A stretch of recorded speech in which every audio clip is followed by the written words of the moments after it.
First story is titled, Update. Am I the a-hole for asking my dad if he missed my birthday party to be with his other family? Original story. My parents divorced 3 years ago because my dad had an affair and the lady got pregnant, and he left us to be with her and a kid. My sister and I hate him, but our mom still wants us to have a relationship with him, so we see him once or twice a month to make her happy. My sister and I turned 16 on Saturday, twins. We had a party in the park with our aunts, uncles, cousins, and grandparents from both sides of the family. We all wore masks. The only person who didn't come was my dad. He came over yesterday to drop off our present. I swear it was made for an 8-year-old, and said that he was sorry that he couldn't come to our birthday and that he was busy. He lost his job in May and has been sitting on his butt playing video games since because nobody's hiring, so I know he wasn't working. I asked him exactly why he couldn't come to our birthday, and he just said that he was busy. So I looked at him and asked if the reason he missed our 16th birthday was because he wanted to be with his other family instead. He left without saying anything, and I've been banned from their house for being rude. Am I the a-hole for asking my dad if he missed my sister's birthday because he'd rather be with his other family? Edit. He hates it when we call them his other family because he wants us to think of them as our family. He even tried for a while to get us to call his new wife Mom. Now for the top comments before reading the update. Not the a-hole. Adults hate to be faced to the truth, especially if our children are the culprit. At least, you are no longer expected to see your dad anymore. Info. Not the a-hole either way, but did he call? Say anything like, oops, sorry for missing today. I'll swing by tomorrow. No. I always hate it when parents act like this. You expected nothing and still got disappointed. Not the a-hole. You ask a difficult question and deadbeat daddy didn't like it. Sorry your dad sucks, OP. He does suck, but at least now that she's banned, she cannot be forced to go and see this loser. This is a win-win, OP. You got to call him out for being a deadbeat, and you can't be forced to see him anymore. Well done, you. And happy birthday to you and your sister. And now for the update. The visits with my dad had stopped. Instead, we spent those weekends with our grandparents, which is way better. My sister and I returned the dresses. My sister bought a jacket that she liked, and I got shoes and makeup. When my dad found out that my sister and I weren't visiting anymore, he got mad. He said didn't mean it when he said I was banned, and I need to have a relationship with my brother and sister. Yes, this was how my dad decided to announce that his wife is pregnant. He also thought that would be the right time to tell us that our sister would need our room, so when we visit, we'd take the couch. He also wanted 50-50 custody. When our mom heard that he's giving away our room and wants to go to court for more custody, she lost it. She screamed at him about how irresponsible and selfish he is, and told him that he'd be left out of court if he tried to get custody without us even having a bedroom there. I think he's still trying to go to court, but my sister and I don't like him and don't want to stay there anymore, and we don't have a room, so there's pretty much zero chance we're gonna have to stay there. Also, my mom introduced me and my sister to her boyfriend the other day, and he seems great. He really wants to get to know me and my sister individually, something my dad didn't even care to do, and he's so nice to us and my mom. They're talking about him moving in a few months. So, even though my dad's a jerk, I guess the story still has a happy ending. Edit. I just looked it up, and we're in a state where there's no guarantee they'll take what we say into account, and you legally can't refuse visitation. Glad there's some happy ending there, and he would be laughed out of court. Why force a 16-year-old to share a room with a 2 to 3-year-old? No judge would be happy with that. Plus, you and your sister are 16. You can decide your own custody. He's not making us share a room with our half-brother. He wants us to sleep on the couch. Wait a minute, was that couch singular? Is he not only denying you and your twin a bed, but also expecting you to share a couch? Yeah, it's a pull-out couch though, so he thinks it's perfectly fine.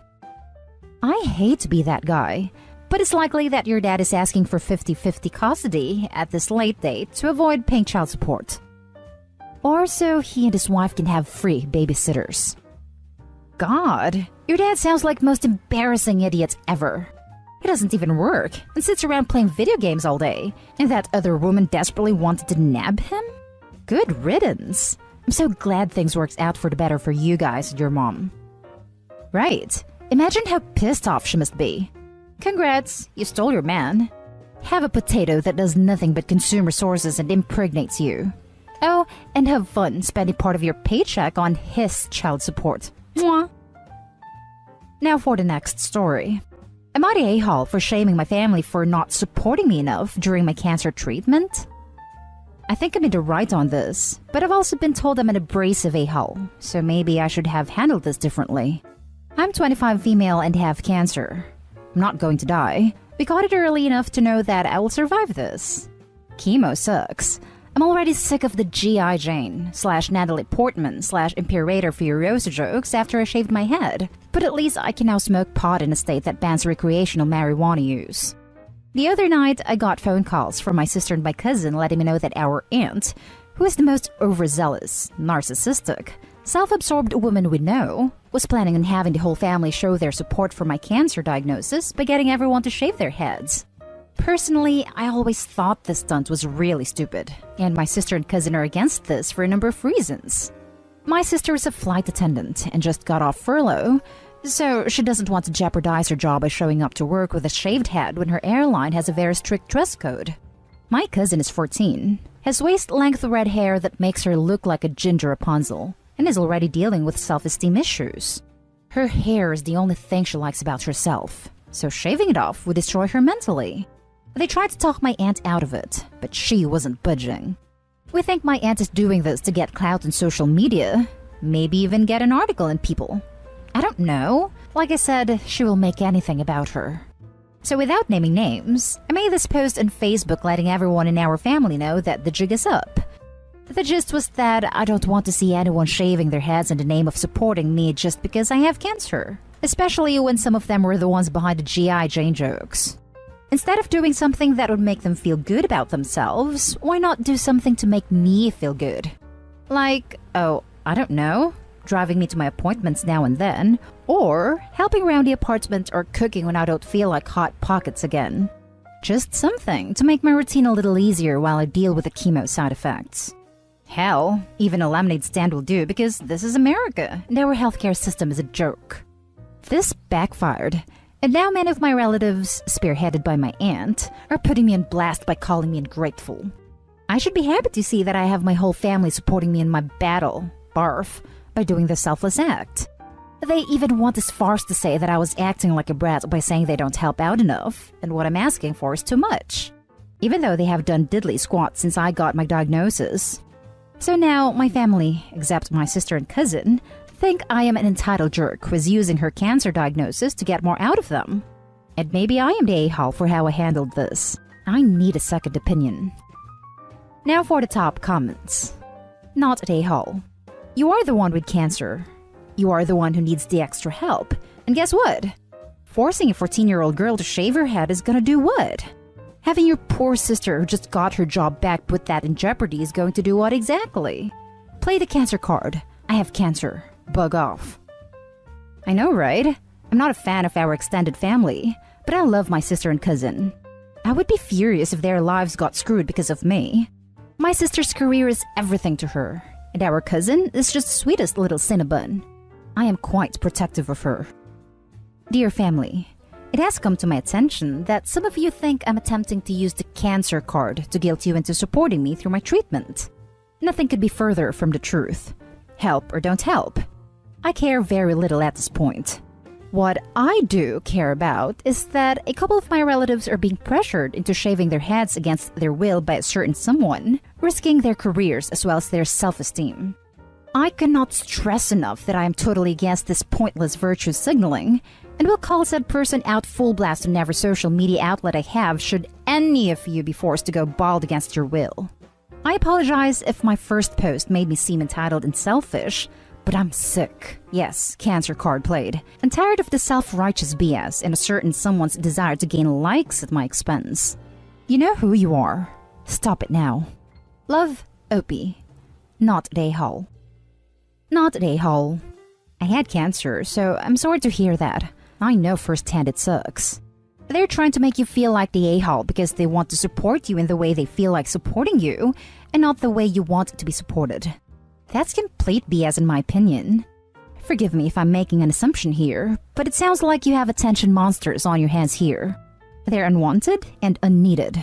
It sounds like your aunt especially wants to talk about this when asked, so people can say, "Oh, how nice of you to join her," so she can look good. It's crap and you really don't need it on top of this. Not Day Hall. This support is what people who don't want to provide actual help do. To save face and gain social points, just like you pointed out. Your aunt can bug right off.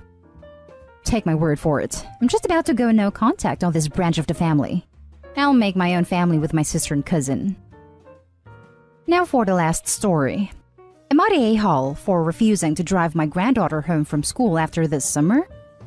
My son and his wife had an almost 4-year-old daughter together. Last year, they had to move from City A to City B, about 20 minutes without traffic, away because it's cheaper to live there. My son still works in City A, and therefore they chose to keep their daughter at her daycare because he had to come here anyway for work every morning. I also live in City A and work there. I get done with work around 3. The issue is my daughter-in-law doesn't drive. My son does, but he doesn't get done with work until 7 and the daycare closes at 5:30. They came to me last year and asked if I would mind driving my granddaughter home every day. They offered to give me gas money, and at first I agreed because it seemed like good arrangement. I work close to her daycare and get off before they close. After a year though, it's became a problem. There often isn't traffic on my way there, but I get caught up in it on my way home. Honestly, while it's only 3 days a week, it's become such a chore, and while I love my granddaughter, I couldn't keep it up. I did warn my son and daughter-in-law a few times that I wasn't sure how much longer I could do this, and they told me that once she turned 4, they plan to send her to a preschool close to daughter-in-law's work. So I figured the end was in sight. Recently I mentioned something about preschool, and my daughter-in-law said it was too expensive, and since the daycare does a lot of activities with my granddaughter, they want to keep her there. I said okay, but I was done driving once she turned 4. I said that we originally agreed it'd end then. This also gives them 4 months to find a new daycare or figure out a new ride situation. Now my son and daughter-in-law are upset with me, because apparently they have no one else that can drive her home from her daycare, and they'll have to move her to one that's closer, which will be traumatic. She's a very social and bubbly little girl. I said I'm sure she'll be fine switching to a new school. That was the plan in a way, wasn't it? They told me that they guessed they'll have to do fine somewhere else, then started guilting me that I was causing her daycare to lose money. I said that wasn't my problem. They also say I have no good reason to stop, but I pointed out I don't need a reason. I've still been driving my granddaughter home as she doesn't turn 4 until the summer, but things are tense. Am I the a-hole? Edit, please stop judging my daughter-in-law for not driving. She has a medical condition that prohibits her from driving. Not the a-hole. They're being completely unreasonable and ungrateful to boot. If you feel like being a saint among saints, you can offer to drive her to your house and watch her until her dad gets off work.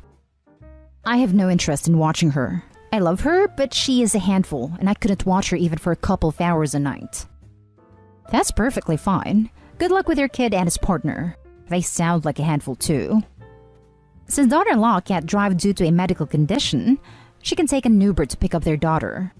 I bet they'll find a preschool is much cheaper than using Uber 3 days a week. Not at a-hole. They're being lazy and cheap. You gave multiple warnings, well, in advance. You all agreed on a course of action that resolved things and an end date. Then they unilaterally backed out and didn't tell you. If you hadn't brought it up, I can imagine them calling the week after her birthday, wondering why you weren't picking her up.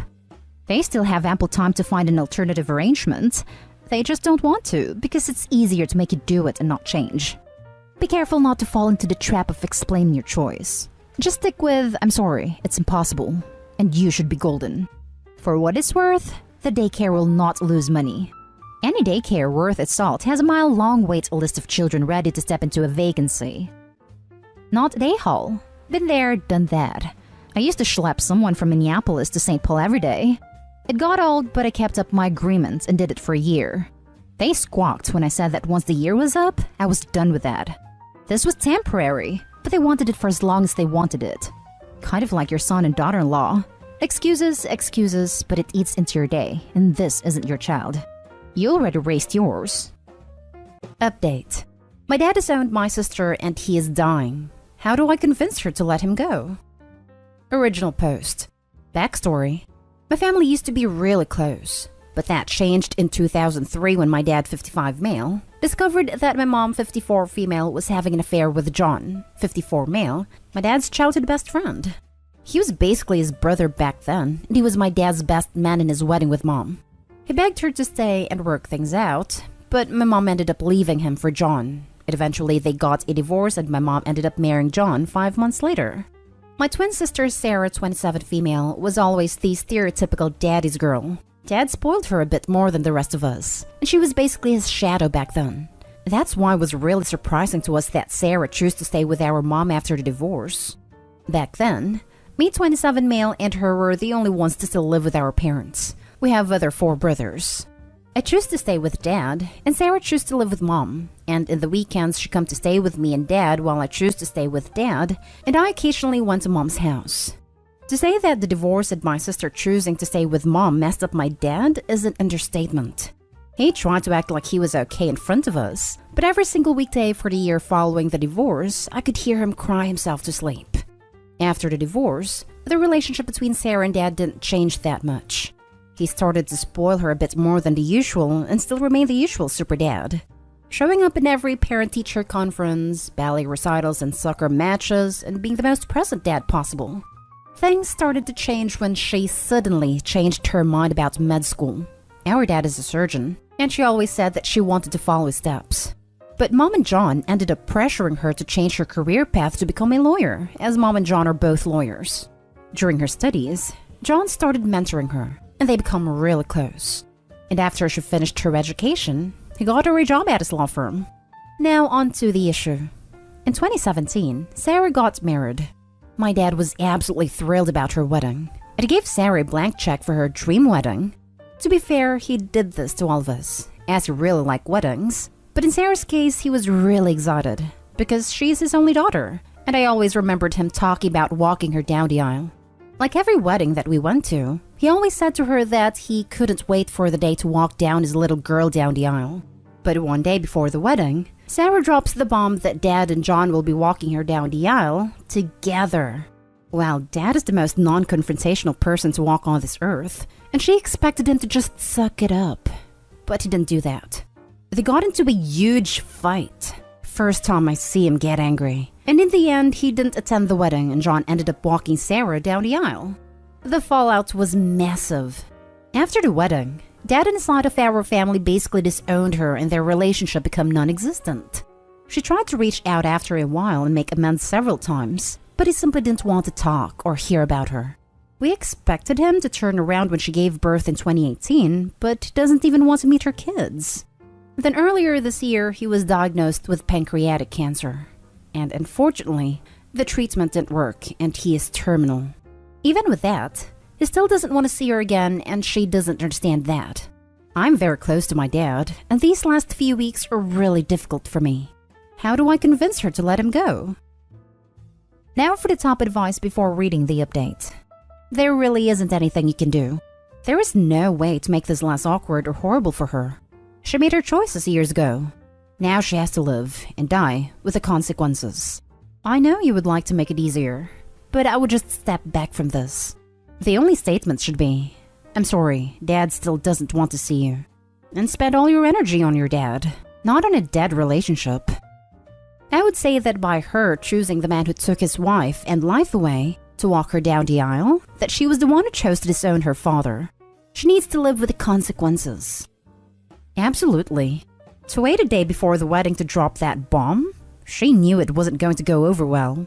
Terrible situation all around.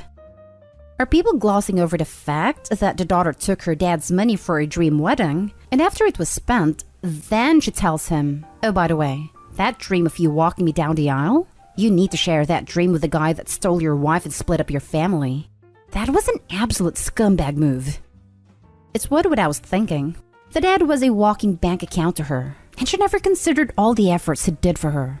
Yes, it's okay to change plans and decide different careers, but he spoiled her, loved her unconditionally, followed her with admiration and care, and she brings a blow like this upon the father who lost everything.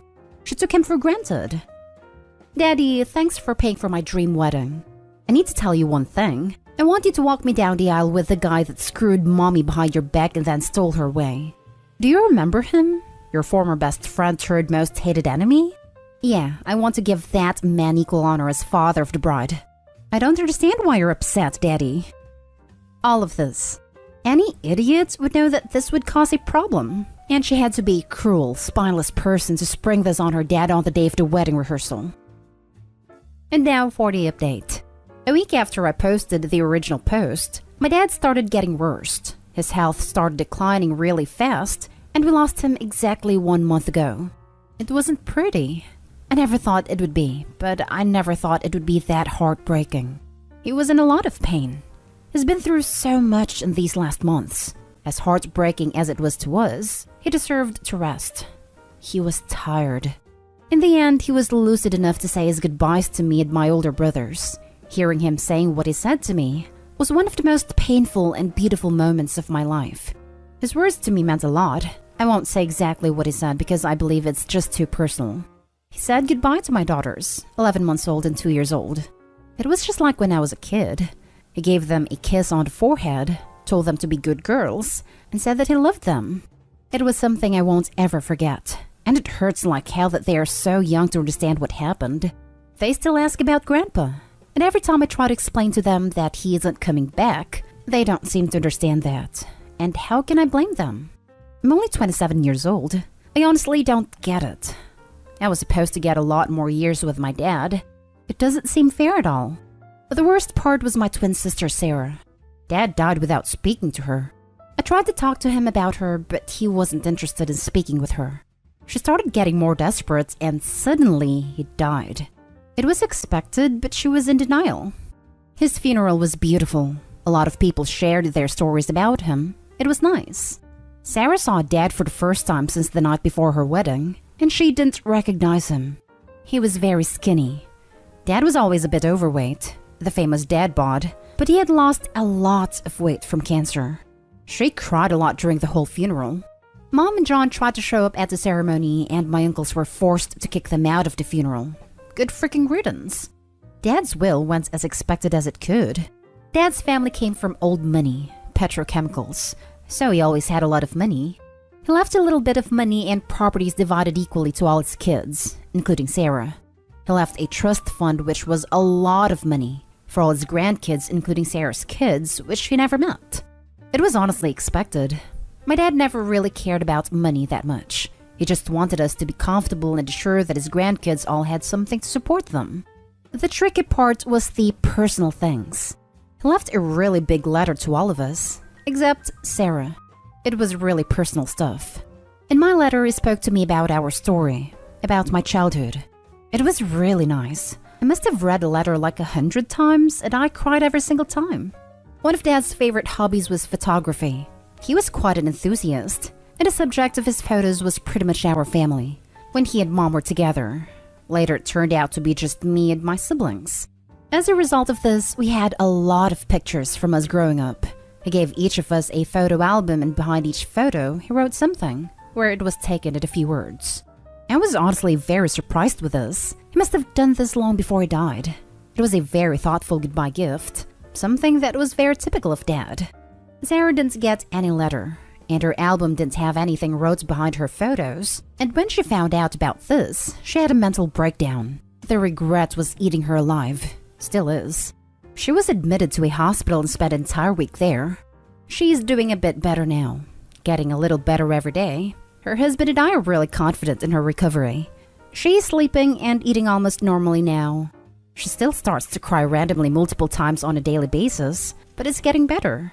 At least that's what I'm telling to myself. Which brings us to last week. My wife and I discovered that we are expecting again. It wasn't planned or anything like that. My wife switched birth controls last month, and she spends a week without taking the pill. It's still very early in her pregnancy, so we haven't told anyone yet. The thing is that I'm really angry. I'm angry that my future kid is not going to be able to meet Dad. I'm freaking pissed, honestly. It doesn't seem fair at all. I'm angry and I'm scared. My dad was supposed to guide me in the whole parenthood process. He was teaching me a lot with my daughters. Now I'm scared of doing this without him. I'm scared of not being a good father like he was to me. because my kids deserve that. This is it, folks. This whole situation could be a lot better. I play the what-if scenario in my head every day. Unfortunately, it doesn't change anything. This is honestly a bitter ending. Doesn't seem fair at all. But that's the thing about life. It's actually never fair. I want to thank everyone who gave me advice and to everyone who reached out and offered their support in the chat. I was very lonely at the time. Still am. It meant a lot to me. Thank you, Reddit. This whole situation is sad. It really is. Listen, bud, let me tell you something. Your amazing dad did his job, and he gave you whatever he could pass on to you. Best thing you can do is live according to the good things he taught you. Grab a book and start journaling all your best memories. Talk to your family members. Write down what they remember too. This is the time to do it while memories are fresh. Losing him is sad, but find happiness in also realizing that whatever hardships he had in life are also over. Now you need to do your best to be as great a father as he was, so your children can benefit from him through the hands of the son who raised with his own 2 hands. I wish you the best in your journey forward. Jeez. John must have really done a number on your sister to make her think that having her bi-dad walking her down the aisle with a man that betrayed him and destroyed his family was going to be a reasonable thing to ask. Lots of women have their stepdads and their bi-dads walk them down the aisle together, but not when there was cheating involved.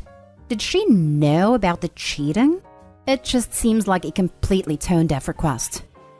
Dad probably felt used by daughter.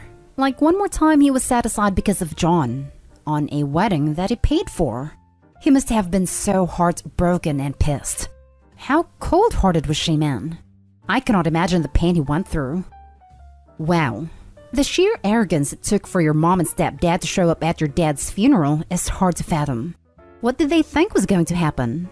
Oh, hey everyone. Everybody knows we betrayed and caused more pain to this man than even his cancer. But hey, we wanted to be here and give our condolences to our former husband and best friend.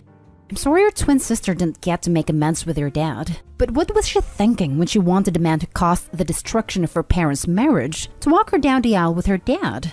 Choices have consequences, and she's dealing with them now. What is your sister's relationship like with you and your brothers? Or the rest of the family? We are all very close. I am particularly close with her because, well, we are twins. Shared a womb and stuff, but our older brothers love her and she loves them as well. She was always a bit spoiled by them, the privilege of being the only girl in the family.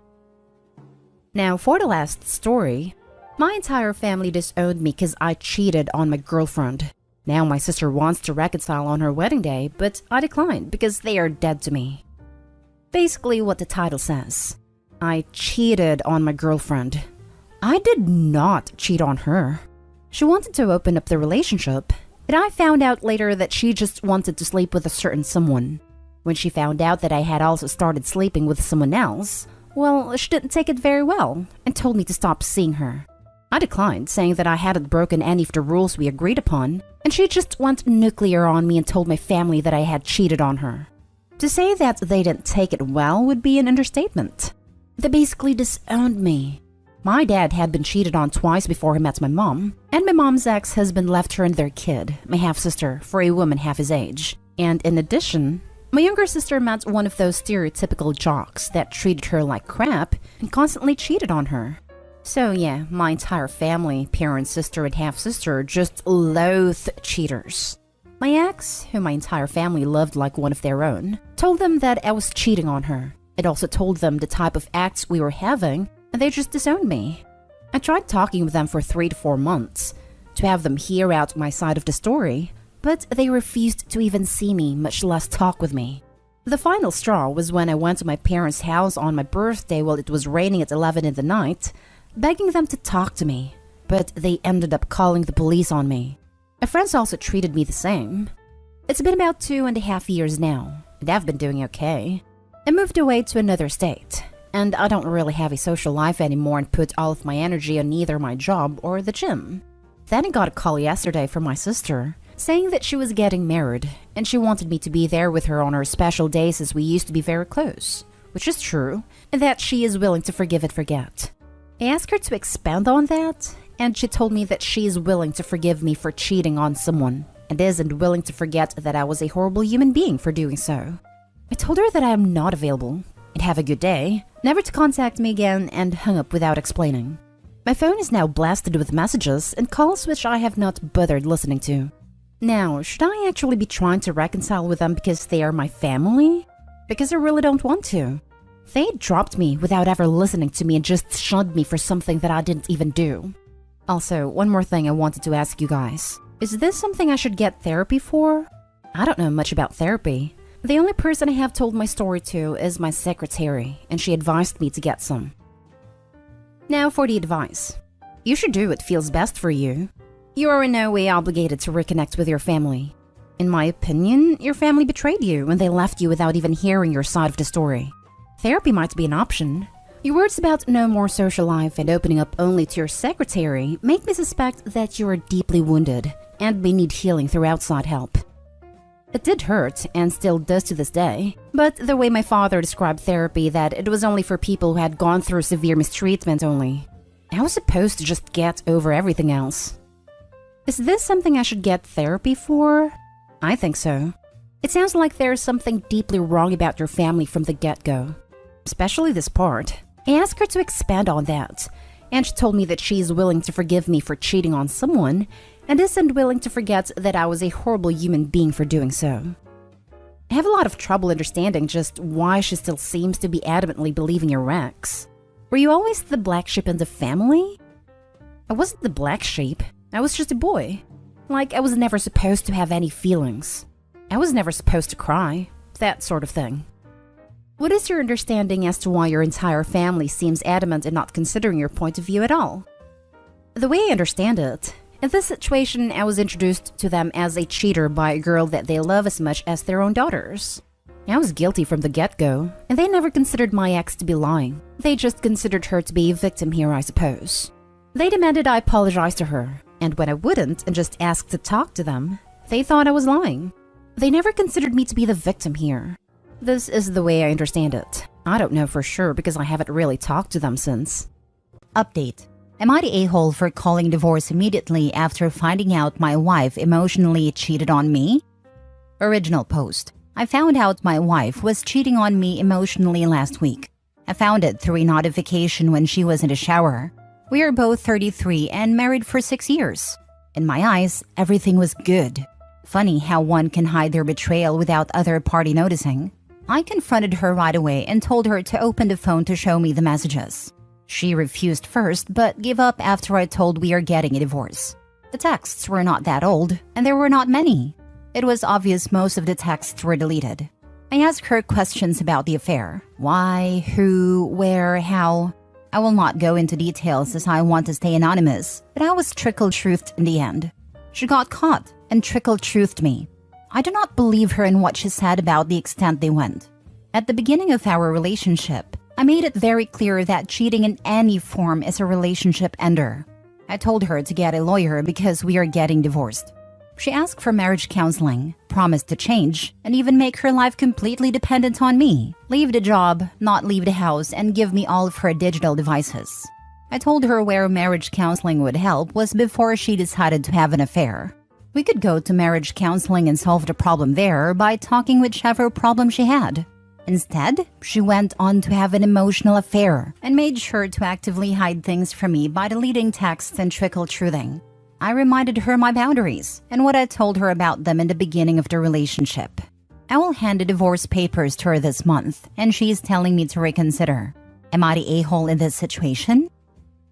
Now for the top comments before reading the update. Not the a-hole. You clearly stated a boundary and what the consequences would be. Now she's shocked that you actually meant what you said. Divorce her and get her out of your house. You clearly stated a boundary and what the consequences would be. Just wanted to add, this is a pretty universal boundary that you don't have to state to expect your partner won't cross. Even if you never have a convo about cheating, it's still reasonable to end a relationship. Agreed. There are boatloads of things you shouldn't have to explicitly tell your boyfriend or girlfriend not to do. I've never explicitly told my wife to not stab me, but I'm pretty confident that she's able to figure out that doing so is wrong, and that I will divorce her if she does so, and I survive. Likewise, I don't have to explain to her how divorce will be the result if she cheats in any way. not the a-hole. The trickle truth is the problem that makes reconciliation a non-starter. You can't trust her. All the things she's willing to do now are band-aids. Who wants to be married with someone who can't have a life outside of you because they may cheat again? She made her choice. Don't let her drag out the inevitable. If they come to me and confess, I may consider at least listening. If I had to dig out oak roots to get the full story, you can't repair the damage. This is exactly why I got divorced. The cover-up was worse than the crime. I don't need to spend the rest of my life playing Nancy Drew. Also, let's not forget the quitting her job and never leaving the house means if they get divorced in the future, he'd probably owe her alimony since she no longer has her own income. Also, this seems like such an interesting and extreme response. Like you'll quit your job and never leave the house? Why? Like what person would be like, yeah, okay, you're in house arrest now. You're a housewife? It makes it seem like she's offering a dramatic solution like she's just throwing spaghetti at a wall to see if it sticks. I don't know. It just kind of strikes me as putting it back on the other person to be the bigger and better person by saying, oh no, you don't have to quit your job and stay at home all the time. So in order to not cheat and prove her loyalty, she proposes this probably outlandish entire lifestyle change to ensure she won't cheat or something? It makes him the bad guy even if he agrees to her proposed solution. It's scary, especially because you had to be so persistent to get whatever truth you did find. I feel like you just never know with these types of people. What all would they hide if they could? It breaks the whole trust. It's your marriage, so if you want to work on it, I would understand. But if you feel so clearly about it, anyone would understand wanting to divorce. It's the deleting and the withholding info and the trickling. I'm so sorry. I've been married for 36 years. Trust and love are the currencies of a successful relationship. If you don't think that you can ever trust her again, then leave. If you still love her, want to save the marriage, then try therapy. Only you know what you feel strongest about. I wish you luck and joy. As someone who has been married almost 30 years, I 100% agree. Trust is a critical pillar of a successful relationship. Without it, it fails. Only question is when and how much pain you want to go through. Now for the update. It's 100% divorce now. I think I was looking to relax and validate my logic with that post. Love is there, but trust is broken. My heart told me to have a hope, but my logic told me to divorce. Logic won in the end. It has been over a week now and I still do not get the full information about the affair. Yesterday night and this morning, after the post, I came to learn new information about the affair, and I am still not sure if it's the full extent. To clarify the emotional affair part, they texted, sent nudes to each other, and there were I love yous involved. If it's not cheating, I do not know what it is. Whatever, I still do not know the full truth and she refuses disclosing who exactly this affair partner is. My trust level for her is so low that she could say sky is blue and I would doubt it. This relationship is just over. Dead. I will go ahead with the divorce as soon as possible so I can process my feelings alone after she leaves. Some people told me I would not be able to find anyone at 33 as a male. This is the last thing I worry about after divorce. First thing is to get over the relationship and put myself together better than ever. I'm planning to start individual therapy right after I sort things out. I can date after that easily. Hope seeing you with a happy divorce update and in a better mood. She won't tell you who the affair partner is, probably to protect him and is still choosing him, but she has the gall to ask you to not divorce? She's still hiding details, and most likely those details are the physical aspect of the affair. I highly doubt they were telling each other the I love yous without there being physical cheating going on. You are absolutely making the right decision. She won't tell you who affair partner is, but you have his nude pics he sent your wife? That should help identify him. Oh yeah, just go around at her work, asking blokes to drop their trousers and inspect their junks. I can't imagine why anyone would say that bit about being 33. Ignore that crap. The other guy must be married if she won't divulge. Sounds like you've made the right decision. If you do find out who Loverboy is, out him. Good luck. I read that and was thinking I must be screwed then as I'm a 32 female who's been single for a while. Must get started on becoming the old cat lady, haha. It's crazy cat lady. If you're going to plan accordingly. She's not disclosing the affair partner because it's someone close enough for you to have access to him and possibly the whole truth. I'm very sure you know this guy. She's also not disclosing because she's not planning on ending the affair at all. They plan on going below the radar and simply will get better at deceiving because they have easy access to each other. Anyway, her not being completely open bar for him means that there's no working through this. Should you even wish? Prepare to be hurt pretty bad when you find out who he is. After the divorce, they'll be out in the open in no time. Making that decision and sticking to it is very difficult. You've made a first step, and that's amazing. You probably will never find out the full truth. I'm divorcing my wife now for very similar circumstances. You will find someone else at 33. There's literally billions of fish in the sea. I totally agree. 33, looking good, feeling good, earning good, attentive. The amount of people in that thread who have no idea what emotional cheating even means really shows that when you come to Reddit for advice, you are largely receiving advice from 13-year-olds with almost no life experience. Next story. Am I the a-hole for telling my girlfriend she's a gold digger after she refused a prenup? I, 28 male, and my fiancé, 26 female, have been dating for 5 years. We met during college and have been inseparable ever since. I currently run my own catering business while she works as a financial advisor. During our relationship post-college, I've been earning quite a bit more than her, and for the most part, I'm completely fine with it. I pay for all our household expenses and didn't really expect her to contribute anything. She wants to go back to college to get her master's, so I've always told her to save up for college and I would take care of the rest. She's genuinely the love of my life. She's smart, charismatic, gorgeous, and is extremely kind and patient with me. From the moment I've been dating, I felt like she was going to be best I was ever going to have. So regrettably, I started treating her as such. I bought her lavish gifts, took her in fancy dinners, and the more my business flourished, the more I would spoil her. A month ago, during our trip to New York, I proposed to her. Up to that point, that was the best day of my life. But the devil had other plans for me, I guess. As soon as we came back from our vacation, the crap storm started. She started looking for venues and took the charge in planning our wedding. I was genuinely happy and couldn't wait. But when I saw the price of our dream wedding, I started to question everything. With the venue and everything else, it totaled to $400K. I mean, seriously? Initially, I thought she would pay for a chunk of it, since she had massive savings by now. But when I asked her, she told me it was my duty as a man to pay for the wedding. We got into a huge argument that evening, and I went to stay at my parents' house. Told them everything. I know I earn well, but there was no way I was spending $500,000 on a wedding. My parents were on my side and told me that their friend who plans weddings would give me an offer for a much cheaper wedding. In the meantime, I should ask my fiancé for a prenup. They told me they always had suspicions of her being with me because of money. They never told me since, in their words, their precious boy was so happy, and it wasn't their place to tell me how to spend my money. I called her that same evening and told her that I was getting someone else to plan our wedding. She initially seemed hesitant, but later relented and agreed, and then apologized for planning such an outlandish wedding. I went home the next day and dropped the second bomb on her. I wanted a prenup. At this, she wasn't so easily defeated. She went into a full-on mental breakdown, calling me emotionally abusive and a manipulative a-hole. I clearly told her that I have been paying for everything, and as a result, she has a lot of savings. I told her that her refusing was a deal breaker for me.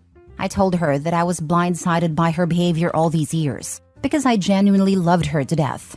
She then told me that I earned much more than her, and it was unfair for me to deny her any part of it as my wife. I just called her gold digger and to GTFO of my house. She's currently staying at her parents'. Her mother has been blowing up my phone, telling me that I shouldn't have proposed something so selfish to her, and that calling her a gold digger really hurt her feelings. She then demanded an apology from me. I haven't bothered responding. To me, this whole situation is insane. Don't get me wrong, I still love my fiancé to death, but this whole saga really opened my eyes to how spoiled and entitled I made her. I feel like I enabled her behavior, and maybe I was wrong for blindsiding her with everything. Don't get me wrong, I'm still asking for a prenup, but I feel like I should apologize for dumping everything on her at once. Should I apologize? Am I the a-hole here? Edit. I never expected such a massive response. Thank you so much.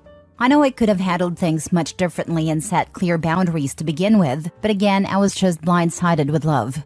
I justified her behavior as just a thing I had to, as a man. We live in a quite conservative country where typical gender roles are preached. And no, we don't live in the US, so please stop with the baby trap and child support comments. And to those confused about my company, I and my best friend started running ghost kitchens here in Europe across a few countries. When people ask what I do, I usually say catering since it's much easier to explain. I also want to apologize for my poor English. It's not my first language. Now for the top comments. My wife and I still lose sleep over paying off our $30,000 wedding. She's insane. I know someone else that did a $30K wedding. Took them years to pay it off. And what do you really get out of it? One night of food and drinks and photos that you look at once every 10 years. This is why I'm team backyard wedding. You can still have food and take pictures and have it be the greatest day of your life with all the people you love for like $500. To me, it's so stupid to spend money on a one-day event when that money would be much better spent on a down payment for a house or expenses for our future children. She has lots of savings but won't pay for anything and wants you to stump up $500,000 because you're the man? If it looks like a duck and quacks like a duck, it's probably a duck. Anyone who says you need to obligate yourself to do this for me because of your gender is a roaring piece of turd. Not a-hole, but I'm not sure there is a chance to recover from this. When people show who they really are, believe them. Last story. Am I the a-hole for laughing at my wife's friend's 30s female dating logic? I, 30s male, laughed at my wife's 30s female friend, 30s female. Long story short, my wife and her friend were talking about her friend's dating success. Overhearing her friend's logic, and I let out a chuckle. Her friend then wanted to know what I found so funny. I told her that she shouldn't be surprised that the men she rejects don't want to be friends. And that as people age, they have less time for just friends and want to find someone to settle down with. So she shouldn't take it personally. She then countered that if they, the man she rejected, really wanted to win her heart, they should stay friends and win it slowly over time. I told her that there's no man in their 30s that would want to play that game. And that like she didn't owe them a date, they didn't owe it to her to stay around. No matter how good a friendship was and how sad it made her. This must have struck a nerve as she called me an a-hole. So am I? Was my delivery of what I considered sound and basic logic just bad? Nope. They're being honest with their intentions. She isn't. Exactly. What woman in her right mind wants a man to play the "I'm going to pretend to be your friend but only for as long as it takes to try to win you over romantically" game? This lady is nuts. She wants to be manipulated about her romantic interests and intentions and have them pretend they want a no-benefits friendship when that's the last thing they want? WTF? Dudes reading this post, please don't think the average woman is into this. Being platonically led on only to discover sexless friendship wasn't a long-term plan/desire after all. And it was all a ruse to play the victim of being friend-zoned when it doesn't get you in her panties. We absolutely hate this nonsense. And like the guy I'm replying to said, it's manipulative. 100%.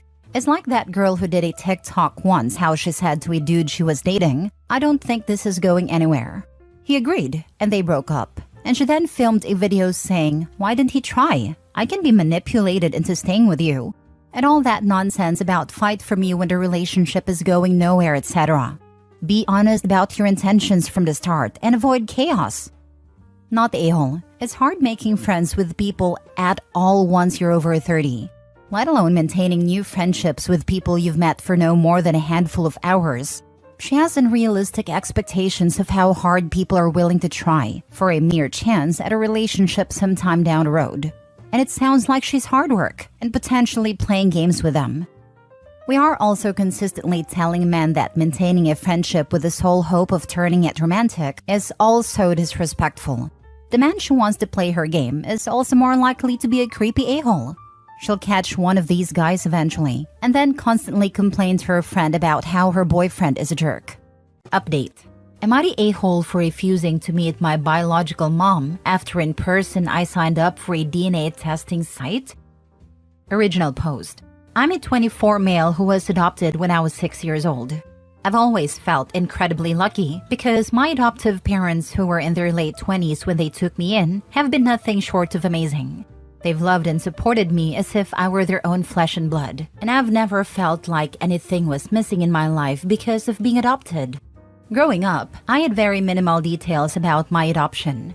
I know that I was removed from my biological family by social services due to neglect and abuse, but I don't remember anything about my life before I was adopted. It's not something I've dwelled on much because I've never felt like I needed those missing pieces to feel complete or valued. Recently, out of simple curiosity, I decided to sign up for one of those at-home DNA testing kits. I wasn't looking for a reunion or any deep connection. I just wanted to know more about my genetic history, like why I was removed from my biological family and if there were any medical issues I should be aware of. Honestly, I didn't expect to find anyone closely related to me, so it felt like a low-stakes way to get some answers. About 8 weeks after sending off the kit, I finally remembered to check the results, and to my surprise, I matched with my biological mother. She had sent me a message saying she was overjoyed that I had done the test and that she desperately wanted to reconnect with me and the rest of my biological family. She mentioned that she's thought of me every day and that I was always loved, and even that I have a biological little brother who is very excited to meet me, something I didn't even know. Her message was really emotional and, to be honest, overwhelming. But to me, she's a complete stranger, and reading those words didn't stir anything in me other than discomfort. I spent a lot of time crafting a thoughtful response to Bio Mom, explaining that while I appreciated her message, I wasn't interested in forming a relationship with her or any of my biological family. I made it clear that my reason for doing the DNA test was purely informational. I wanted to understand my past, maybe get some medical history, and learn why I was removed, but that was it. I apologized if my actions gave her the wrong impression. Bio Mom read my message and replied, saying that she'd be willing to give me all the information I wanted, but only if I agreed to meet her at a cafe to discuss our relationship further. I refused, telling her that I wasn't comfortable with a face-to-face meeting. I offered a phone call as a compromise, but emphasized that I just wanted the information and then for both of us to move on with our lives. She outright refused to provide any information unless I agreed to meet with her in person and discuss our relationship. I talked to my best friend about this, and she sided with Bio Mom, saying that I was being unfair. She argued that by signing up for the DNA site, I had essentially opened the door to this kind of situation, and that refusing to meet my Bio Mom now is like playing mind games and leading them on. So am I the a-hole for not wanting a relationship with my biological mom after I signed up for the DNA testing site? Now for the top advice before reading the update. Not the a-hole. She's holding your info hostage to get you to meet with her, which is her being the a-hole. You were removed for a reason, and she probably wants to fill you with her version. Since you know her name, can you contact the agency that removed you to request the information? I could have always gone through the route of getting in touch with social services and seeing what they can tell me, though I am not sure how much they can share because of data protection, so I just thought it would be easier this way. Also, it would have been nice to hear it from my family's perspective, if you get what I mean. She doesn't sound mentally healthy. Don't do anything that makes you uncomfortable. You owe her nothing, and she's manipulative as heck. She sounds like a pushy lady. I wouldn't agree to meet her. And she already told her son he'd be meeting you? I don't know, honestly. She must have at least told him that I was on his site. She could also be using him as a manipulation tactic. You're not the a-hole, and your friend is an idiot. Your bio mom made a choice to give you up. You had no control in that decision. All of these years later, she's still trying to control things, and you're not the a-hole for wanting access on your terms. I don't think Bio Mom made a choice to give him up. I think her actions triggered her son's removal. Otherwise, I agree with you 100%. This is an awful self-serving woman with no compassion for the man's feelings. Now for the first update. It's been about 9 days since I last posted, and I thought it was time for an update. I really want to thank everyone who took the time to comment and offer advice. I've read through everything, and it's been both helpful and eye-opening. So after all the advice and some serious thinking, I decided to talk to my biological mom again, hoping that maybe if I explained myself better, she'd understand where I was coming from. Unfortunately, the things went downhill fast. Instead of trying to meet me halfway, she just got more manipulative, insisting that I was being selfish for not wanting to meet her in person. She refused to give me any information unless I agreed to her terms, which was a hard no for me. I've come to realize that I was pretty naive to think that my biological family might be decent people after everything. I mean, I was removed from their care for a reason, but I guess a part of me wanted to believe that people can change. Looking back, I feel kind of dumb for even starting this whole journey. It's brought up a lot of emotions that I wasn't really prepared to deal with, and to be honest, I'm feeling pretty down about the whole situation. And as for my best friend, well, that's another disappointment. She didn't just side with my biological mom initially, she's been unsupportive throughout this whole mess. Even after I told her about the latest conversation, she couldn't really understand why I was so upset. She kept saying that I should just give them a chance and not be so harsh. It's like she doesn't get how hard this is for me, and I'm starting to feel like she never really did. It's tough because I've always considered her one of my closest friends, but right now I'm not sure she's someone I can rely on. After all this, I decided to sit down with my adoptive parents and talk everything over with them.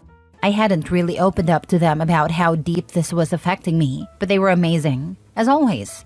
They were upset when they heard how my biological mom was acting, and they reassured me that none of this is my fault. They reminded me that there's a reason I was removed from that situation, and it's not on me to fix it or make things right with people who've clearly not changed. Talking with them made me realize just how lucky I am to have them. They've been there for me every step of the way, and they made it clear that whatever happens, they're my real family, the ones who loved and supported me no matter what. It's hard not to feel down after everything that's happened, but having them in my corner makes it a bit easier to cope. Honestly, I regret even starting this whole DNA journey. It's brought up more pain than I expected, and I can't help but wish I just left the past where it belongs. But at the same time, I'm grateful that it's reminded me of how blessed I am to have my adoptive parents. They're the ones who've always been there for me, and I couldn't ask for a better family. So that's where I'm at. I'm going to focus on the people who truly care about me and let go of the rest. It's not easy, but I know I'm on the right path. Thanks again to everyone who reached out. It's really helped me feel less alone in all this.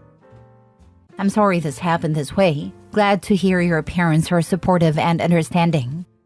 As an adoptive mama, I just want you to know that you were 100% in the right. I'm sorry you didn't get the information. You are in my thoughts. I hope we can give our kiddo a blessed life like your adoptive parents gave you, and he thinks as well about us when he is your age. Take care and be well. You're a good person. As someone who was adopted at 10 days old who's now 51, my parents were my best friends along with my wife. They're 84 now and still going strong. Did a DNA thing for cultural interest, but never really looked at the matches and never read any messages to me. OP, stick with your family. Sounds like they're pretty amazing. Good luck. OP, you can probably request your child welfare records if you know what state you lived in when you were removed. You are entitled to records about yourself, and while they may be redacted, you can hopefully gain some insight as to the situation if that's what you want. Last update. Hey everyone, I've been thinking a lot about my family today, especially after everything that's been going on lately. It got me reminiscing about some of the best moments I've had with them. And there's one memory that stands out. Something from when I was still a kid that I'll never forget. I must have been about 8 years old, just a couple of years after I was adopted. It was around Christmas time, and I remember feeling nervous because it was only my second Christmas with my adoptive parents. Holiday always makes me feel weird, even now. Anyway, my dad's friends own a Christmas tree farm, and that year, my mom and dad decided to take me to pick our Christmas tree. We went what felt like hours walking through rows and rows of trees. My parents kept asking me which one I liked best, and I remember feeling so much pressure. Like I had to pick the absolute best one, or else I'd ruin Christmas. But they were so patient, letting me take my time. Finally, I pointed out a tree. Honestly, it looked like every other one to me, but my parents made a huge deal out of it. My dad knelt down to start sewing, and I remember him pretending to struggle, saying, "Oh no, I think this tree might be too strong for me." My dad made me come over and help, saying he couldn't do it alone. So there I was, this little 8-year-old pretending to help my dad saw down this tree. Of course, I wasn't actually doing anything, but they made me feel like I was the strongest kid in the world.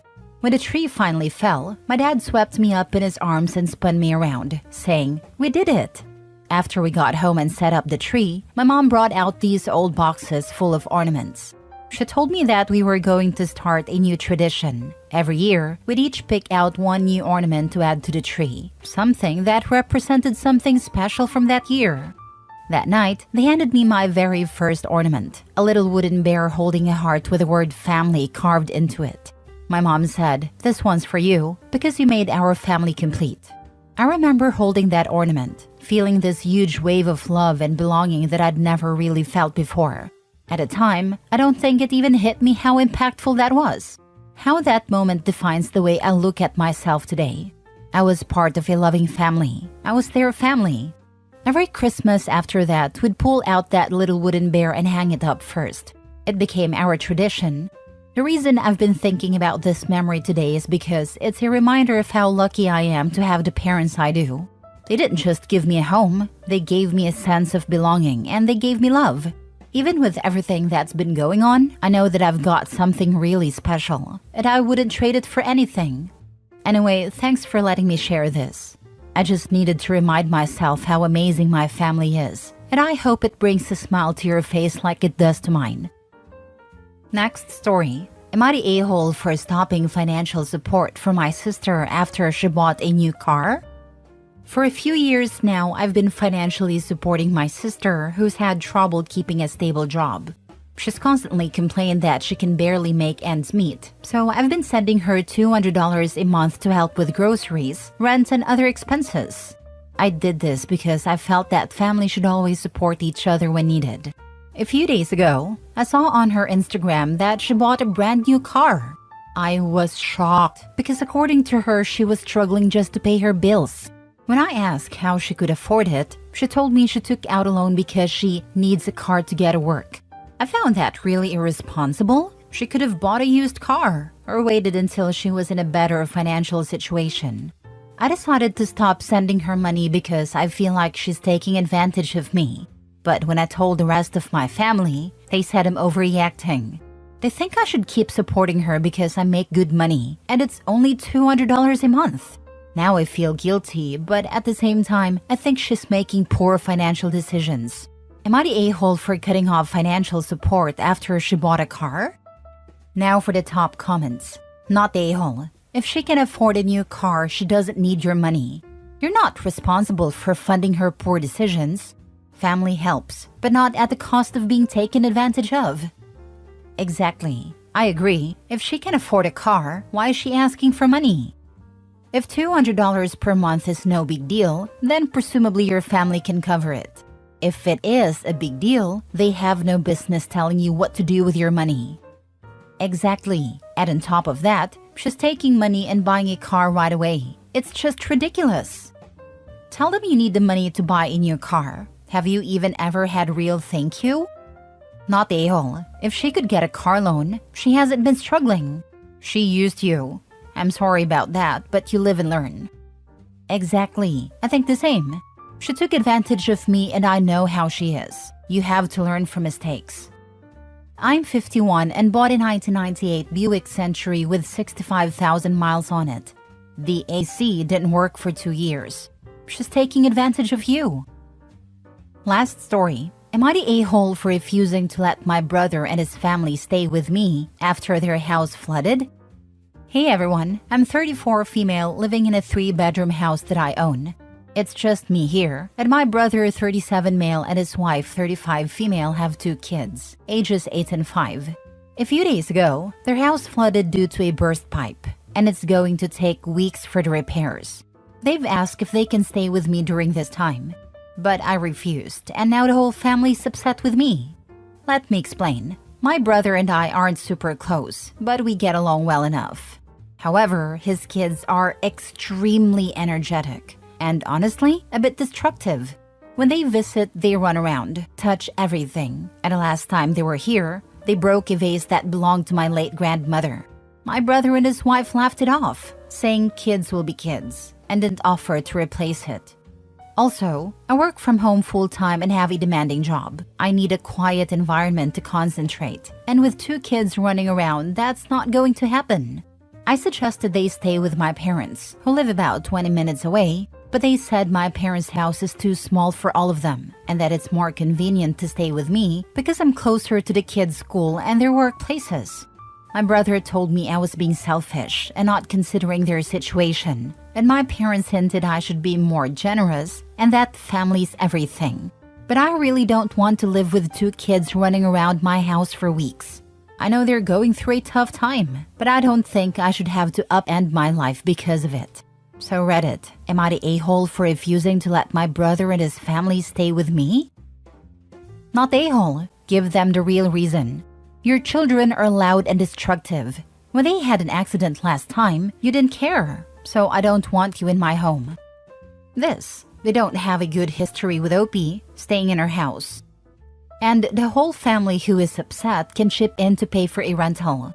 Plus, their insurance might cover some of that expense. You have a 3-bedroom house. 1 bedroom for you, 1 for you to work from home, and 1 for the family of 4? But they said my parents' house is too small for all of them. An extra 20 minutes travel for school and work is nothing. It will motivate them to get their house fixed sooner. It sounds like your parents don't want them either, which is why they're pressuring you. Not the a-hole. Oh no, they expect Opie to give up her office for her family because she doesn't really need it and we need a space more. So Opie has 1 bedroom, brother and sister-in-law have 1, and the kids have the other bedroom. Are you kidding? She'll have to give up her bedroom because they're family and of course guests. Also, the precious kids can't be asked to share a room. She's on a couch, of course, as well as being the unpaid maid and babysitter because you work from home. So it's not like she really works, right? Most homeowners and renters insurance will put them up in a hotel. You could remind them of that. PSA to renters. Spend $300 a year and get renters insurance. It's worth it.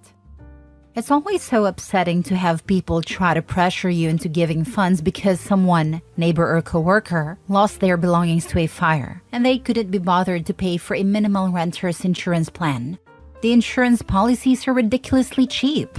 I mean, a $10K policy used to run around $20 a month. There's a bed, couch, a few tables and chairs, and a replacement wardrobe. It's not extravagant, but it'll get you going. Most people spend way more on expensive coffees daily.